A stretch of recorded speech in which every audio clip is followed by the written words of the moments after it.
Okay. So, the wife and I have been a little under the weather lately, which made me pretty apathetic to making videos for a little bit. But the little bit of illness got me thinking. Uh, hey, China's in the news.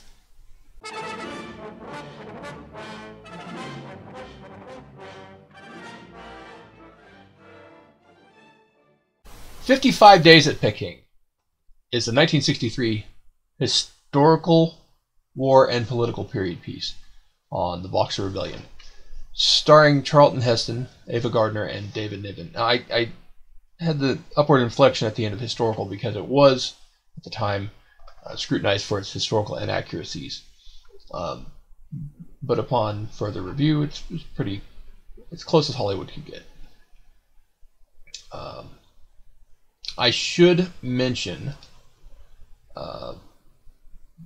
there's a little bit of, I wouldn't say racism, but there are a lot of, two that I can think of right now, actors in the movie that may not be of Chinese ancestry, which, okay, that's fine. It's 1963. Also, that really says a lot for those actors playing those different roles. I mean, look at Cliff Curtis. The guy has played every single ethnicity on the planet. It just speaks to how great of an actor he is. Anyway, what is the Boxer Rebellion, I hear you ask? Lecture time. Around the end of the Civil War, the major military powers of the world started expanding east in search of resources and goods, as empires tend to do. They were interested in porcelain, tea, silks, grains, spices, all the trade, all the mercantilism stuff. England and some of the other powers paid in opium from India, something the imperial court of China didn't really care for much. In 1839, a shipment of opium was destroyed by Chinese nationals who didn't agree with all this foreign invasion, even if it was purely economical. This gave Western powers an excuse to invade, so to speak, in order to secure their trade holdings. Later, China signed a treaty which secured trade in favor of the foreign powers. It wasn't really that great for them because now they didn't hold as much security in their own resources. Opium continued to flow into China, corrupting the populace. The harbors and trade routes are pretty much commandeered for foreign trade. China was in danger of being balkanized between Japan, Russia, Great Britain, the United States, France, Italy, and Austria-Hungary. Austria-Hungary is the hyphenated. This is 1900-ish, before World War One. China saw these trade powers as invaders on their turf. Christian missionaries, Protestant and Catholic, didn't do much in favor of diplomacy. Brendan Manning was quoted as stating, "The greatest single cause of atheism in the world today is Christians who acknowledge Jesus with their lips, walk out the door, and deny him with their lifestyle. That is what an unbelieving world simply finds unbelievable." The missionaries didn't help at all. They destroyed Chinese relics and oppressed the Buddhist, or other than Christian or other than Catholic populace, which is, everybody who wasn't Christian would kill the Christians, and the Christians would kill them. It's a big reciprocal thing. It's fine. Not fine, but it's history. Gold, glory, and God, often in that order. Good intentions before existentialism, I guess.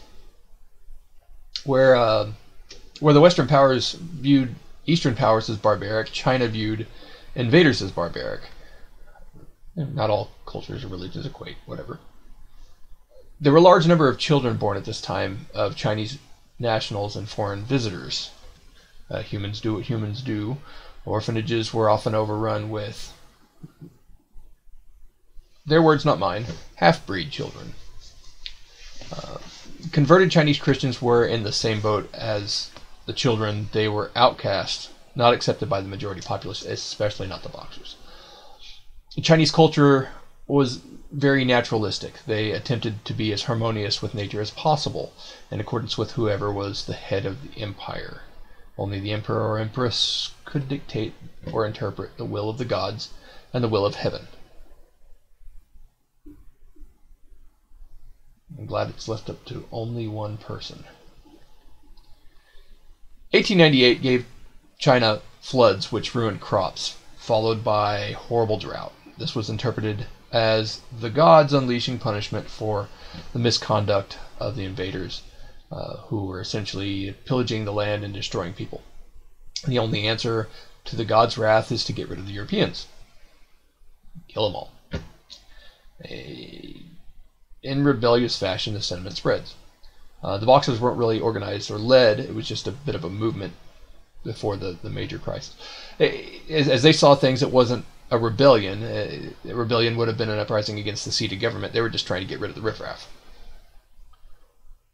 The Boxer Rebellion officially was just a peasant uprising and nothing more. Nothing to worry about. The Boxers were the name that the foreigners gave to Chinese secret society known as the Hequan. I think I'm pronouncing that right. It's translated as a righteous and harmonious fists. The group practiced certain rituals, believing this made them invulnerable to gunfire. Like, they shot each other. Sometimes they died. Anti-foreign forces won control of the Chinese government and persuaded the Boxers to drop their opposition to the Qing dynasty and unite with it in destroying the foreigners. The governor of the province, Shandong, began to enroll Boxer bands as local militia groups, changing their name from Hequan to Hietuan, which means righteous and harmonious militia, which sounded semi-official. Government co-opted this movement so they could have plausible deniability and avoid any official skirmish with economic powers. This would evade any use of the imperial army. The ruling empress continued to encourage those groups. So I interpret this as, let's say Canada invades the United States, and DC doesn't want to get their hands too dirty, so they funnel some money to the Michigan militia. The Michigan militia handles things. Well, United States proper didn't actually get involved. It was the militia. So the United States and Canada can still engage in commerce and, sell art tables and energy drinks or something. I don't know. Plausible deniability. By May 1900, Boxer bands were roaming the countryside around the capital of Beijing. Finally, in early June, an international relief force of some 2,100 troops were dispatched from the northern port of Tianjin to Beijing. Beijing was Peking at the time. On June 13, the Empress ordered imperial forces to block the advance of foreign troops, and the small relief column was turned back. Meanwhile, in Beijing, the Boxers burned churches and foreign residences and killed suspected Chinese Christians on sight. June 17th, the foreign powers seized the Dagu forts on the coast in order to restore access from Beijing to Tianjin. The next day, the Empress ordered that all foreigners be killed. From plausible deniability to giving the order to murder all. The German minister was murdered. Another German dignitary gets murdered, and now we start a war. Other foreign ministers and their families and staff, together with hundreds of Chinese Christians, were besieged in their legation quarters and in the Roman Catholic Cathedral in Beijing. Imperial viceroys in central Yangtze River Valley and in southern China ignored government orders and suppressed anti-foreign outbreaks in their jurisdiction. They thus helped establish the myth that the war was not the policy of the Chinese government, but was a result of native uprising in the northeast, the area to which the disorders were mainly confined. Plausible deniability. The Boxer movement spread to the Beijing area where the Boxers were killed. Where the Boxers killed Chinese Christians and Christian missionaries and destroyed churches and railroad stations and other property. As the Western powers and Japan organized a multinational force to crush the rebellion, the siege stretched into weeks. And the diplomats, their families, and guards suffered through hunger and degrading conditions as they fought to keep the Boxers at bay. By some estimates, several hundred foreigners and several thousand Chinese Christians were killed during this time. On August 14th, after fighting its way through northern China, an international force of approximately 20,000 troops from 8 nations arrived to take Beijing and rescue the foreigners and Chinese Christians. And now that we've gotten the history lesson, let's get the movie. Here we see the Marines enter the city. So this is the one of the most memorable exchanges in the movie to me. Just take a look. All right, Marines. We're almost in Peking, capital city of China. This is an ancient and highly cultured civilization. So don't get the idea you're any better than these people just because they can't speak English. A few words of Chinese will go a long way.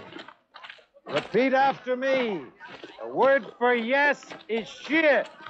Shit! The word for no is bullshit. Bullshit! Remember, it's just the same here as anywhere else in the world. Everything has a price. As the Marines get to the fort to check in, there's a scene about a priest who's been murdered by the Boxers. And we get to see Heston haggle a little bit, show some discernment and some restraint and diplomacy in dealing with this situation.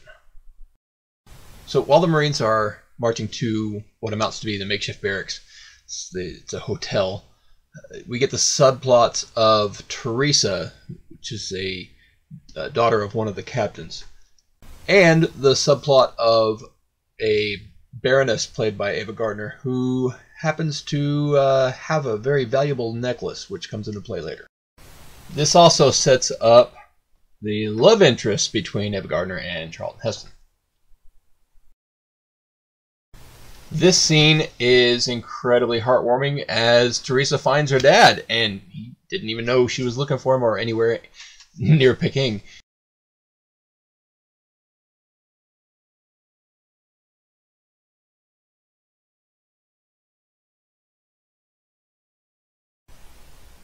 So Major Lewis checks in with the dignitaries, and one of them happens to be Sir Arthur Robertson, played by David Niven. And this scene is another linchpin in the actual historical context. I have a most unpleasant task to fulfill. So first of all, I'd like to congratulate you on the initiative you showed this morning with Father Beamish. We were a little late. It's most unfortunate that a Chinese was killed. The Boxer? A Chinese citizen, Major. No, sir. You're not... And secondly, I want to warn you that any repetition of your irresponsible behavior could very easily involve the last remaining members of the human race in a conflagration of considerable proportions. I understand.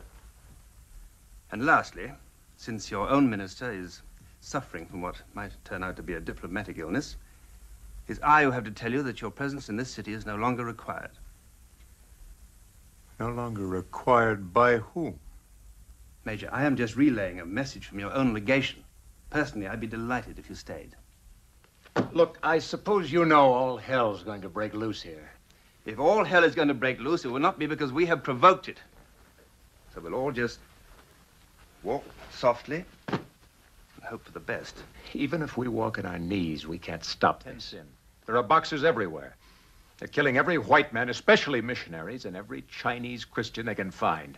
And the Imperial Army isn't lifting a finger to stop them. The Boxer bandits have been with us for years, Major. It could be that you're unnecessarily alarmed. Well, the next time I see some bandits murdering an English priest, I'll try not to be alarmed. I've been a soldier myself, Major. I understand exactly how you feel. But as a diplomat, I have to try and look at the larger picture. I wouldn't know about the large picture. I just do a job patrolling the rice paddies out in the back country. But I know this much. If the Boxers get as far as Peking, you're going to wish there were more soldiers in these compounds and less women and children. Well, now we both had our say. In true political fashion, nothing gets resolved. Through the course of events, we find out the Chinese government actually is involved in the leadership of the Boxers when the German dignitary is assassinated.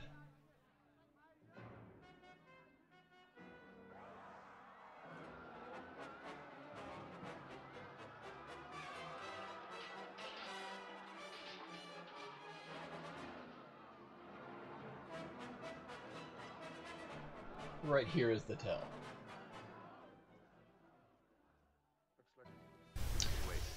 So Major Lewis and Sir Arthur bring this up to the Chinese court. Of course, the Empress and the rest of the Chinese court brushes it off as if it's a non-issue.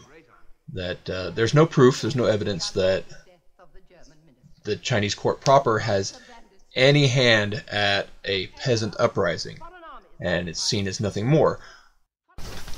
In order to save face and maintain relations with foreign dignitaries, the Empress decides to capture and behead those that were involved in the assassination of the German dignitary, because they already knew who those people were.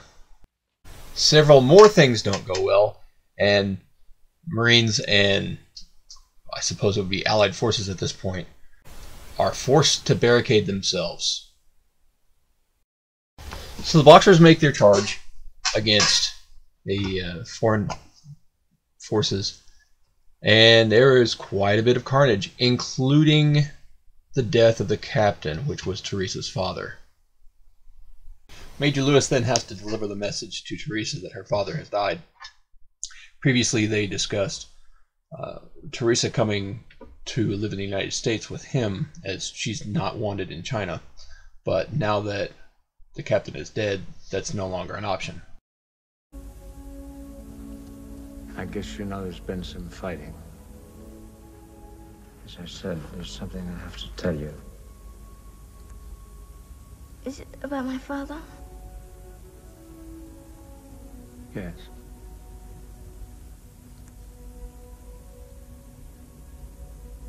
Is he dead? Did you know?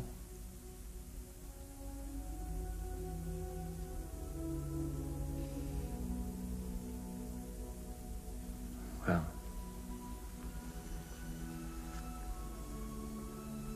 you knew he was a soldier. It could have happened any time. You'll be taken care of.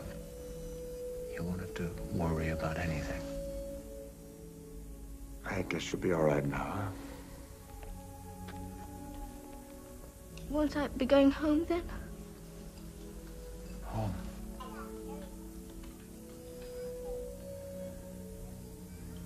To America. He said he'd take me home. When? Every time. Just today again.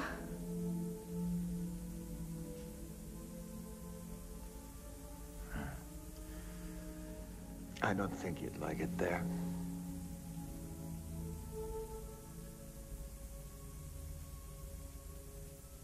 Everything's very strange. Now that kinetic action has resulted in death, the foreign dignitaries are given the option to either leave or wait for reinforcements or die. And really that's all the option they've been given. They, of course, vote to stay, forfeiting their option to leave lives intact. This decision, of course, leads to Sir Arthur's son being shot. They had a little area in the courtyard they were allowed to play in, and he ventured a little too far, got within, I guess, what would be volley range of the Boxers on the outside of the fort walls, and he just happened to catch one. Don't worry, this is 1963. He'll be fine. Of course, the parents are a bit upset, and at this point we learn the Baroness has now volunteered her services as a nurse. and there's a lot of character development involved with that, as previously she was considered by her friends and former relatives that she was pretty selfish. At this point, we find out there are no reinforcements. They were detained or otherwise engaged in other parts of China, other provinces, because the Boxer Rebellion wasn't just localized to Peking. We get an exposition dump on Ava Gardner's character, but Charlton Heston's character really doesn't care too much being in the situation they're in, and he reacts thusly. Another evacuation request is sent, but that's ignored as well. Another attack happens, and of course we get the information on Sir Arthur's son. Told you he'd be fine.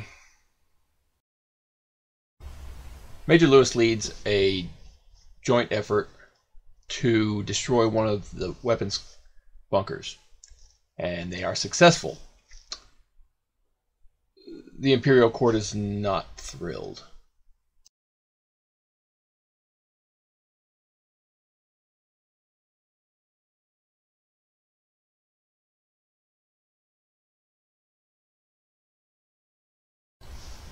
Because of the success of this little operation, it's also a resupply as well as sabotage.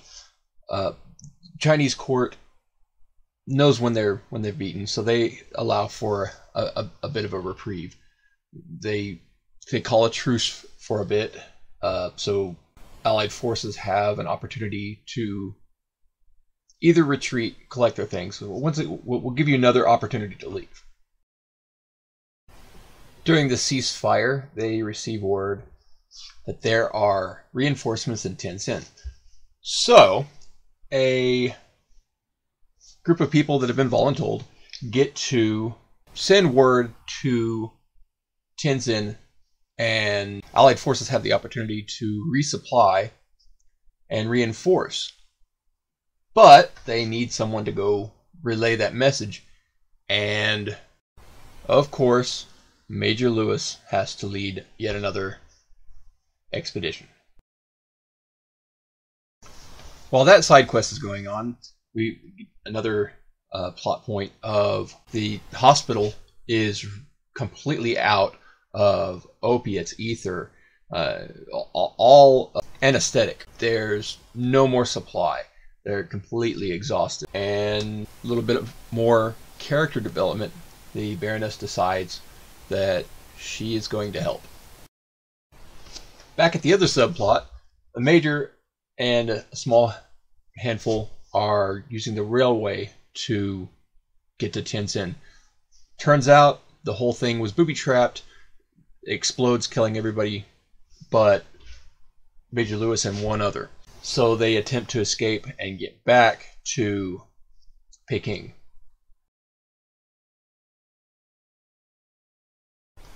Meanwhile, back at the ranch, the Baroness pawns her famous necklace that we keep hearing so much about in exchange for supplies and food, and she is incredibly successful. Now, I say she's successful in that she completed her objective. However, her and the shopkeeper are shot in the process. This act of aggression ends the truce, or the ceasefire, and starts the whole thing over again. The Boxers, now with support of the Imperial Army, attempt to take the fort, and it's on. With all the carnage distracting everyone, Major Lewis attempts to sneak back into the fort.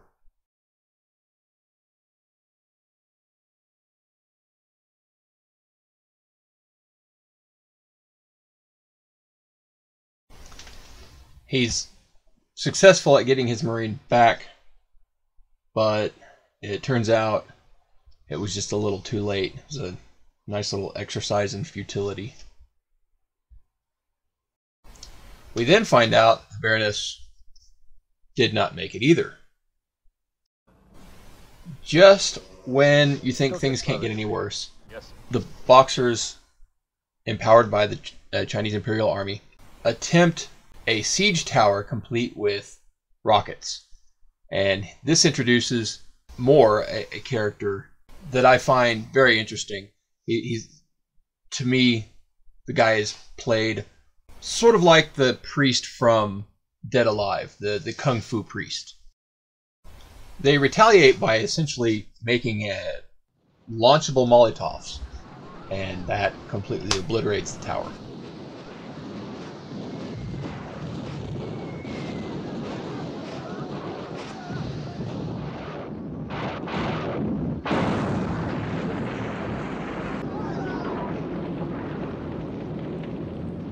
The Baroness is dead. This is the scene where Charlton Heston's character finds out Ava Gardner's character has passed, and it's a really telling scene because he cares deeply for her, but he can't emote right now. People are shooting at him. Didn't mean much to you, did she? Shut up.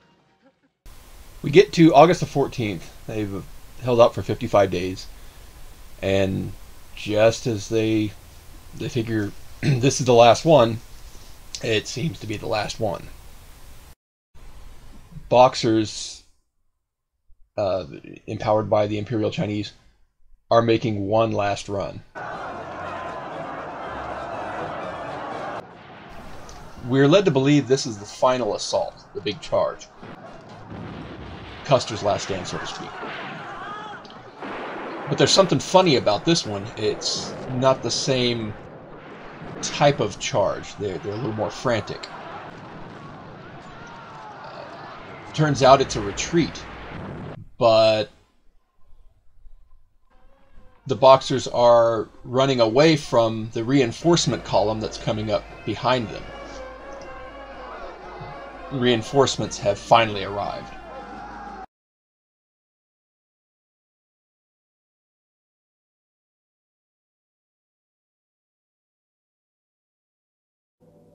It is at this point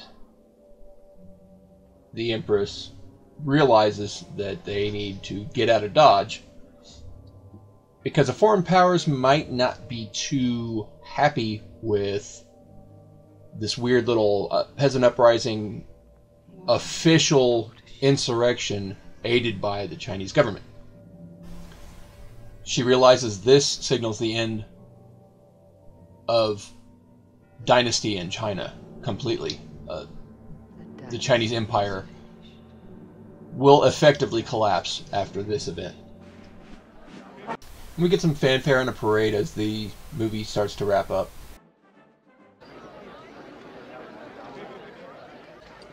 The Marines are about to leave the city, and it just doesn't seem fair that the character of Teresa ends in the way you think it's going to happen.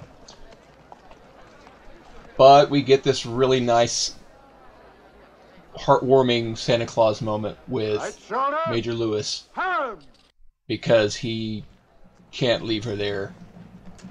She's also an American, so she gets to come home.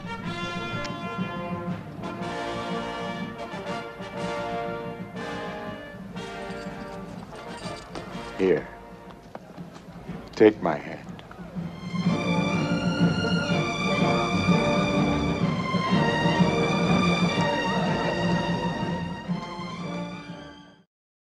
So they all ride off into the sunset and live happily ever after and all that stuff.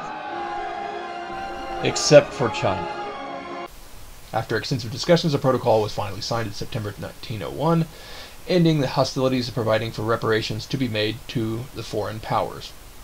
Perhaps a total of 100,000 or more people died in the conflict. Some estimates cite about 3,000 military personnel killed in combat, the bulk of them being Boxers and other Chinese fighters. Beijing then called Peking, China's capital, until an international force that included American troops subdued the uprising. By the terms of the Boxer Protocol, which officially ended in 1901, China agreed to pay more than $330 million in reparations. We said again, $330 million in reparations in 1901 money. The Qing dynasty was established in 1644. This uprising weakened the empire. 10 years later, there was the communist revolution in China, and that was the end of the dynasty in 1912. So this was a precursor to all of that. Now, through the course of all these events that led up to this, the pimple, if you will, sure, Christians made enemies by smashing relics and disturbing the peace, disrupting the ceremonies of the various religions of China. It's not how you proselytize. It's not the best way to go about things. However, as I stated before, not all religions equate. It seems that the non-Christian Chinese, Buddhists, Taoists, Confucius, what have you, their first option in retaliation was murder.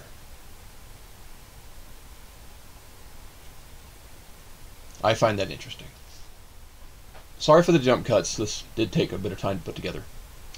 If you enjoyed this extensive and excruciating history lesson on the Boxer Rebellion as through 55 Days of Peking, please execute the like, share, and subscribe button with extreme prejudice.